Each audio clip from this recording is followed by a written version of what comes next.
చిత్తూరు జిల్లాలో ఘోర రోడ్డు ప్రమాదం చోటు చేసుకుంది. స్కూల్ బస్సును ఓ లారీ ఢీకొట్టింది. 7 విద్యార్థులకు ఈ ప్రమాదంలో గాయాలు కాగా ఒక విద్యార్థి నాలుక తెగిపోయింది. చిత్తూరు జిల్లా ఎస్ఆర్పురం సమీపంలోని కొన్ని గ్రామాల నుంచి విద్యార్థులను ఎక్కించుకుని జీడి నెల్లూరు వైపు వెళ్తూ ఉండగా బీసీ కాలనీ వద్ద స్కూల్ బస్సును వెనక నుంచి లారీ ఢీకొట్టింది.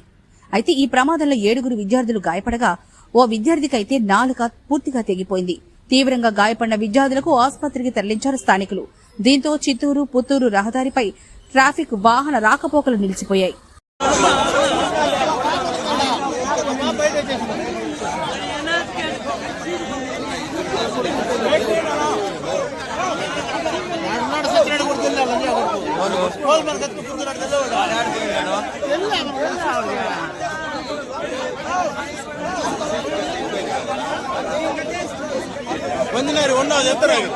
ఏం కాదమ్మా, ధైర్యంగా ఉండు,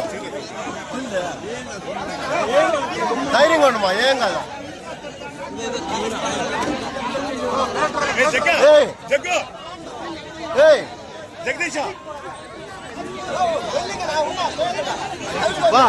ఉండేవాళ్ళని దూరంగా పండుబా, అట్లా పండుబా, ఫ్రీగా పండుబా, చేసేవాళ్ళు కూడా పని.